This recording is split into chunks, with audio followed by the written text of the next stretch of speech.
qanaqa tushuntirib aytib bering. Bizlar birinchi kelganimizda xodimlarga uchirilda kelgandik. Buni boshida ozgina kistachasi bor edi, son juda kam edi, tushish xavfi bor edi. Qambarga kelganimizda bizani olib qolib, bir hafta lecheniya qilib,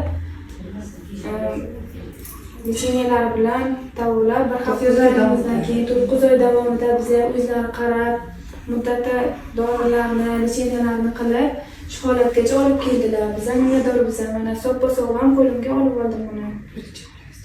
Birinchi bolam 7 oylik tug'ilganida boshda gidrosefaliya bilan tug'ilganligi sababli uzoq yashamay olamdan o'tgandi.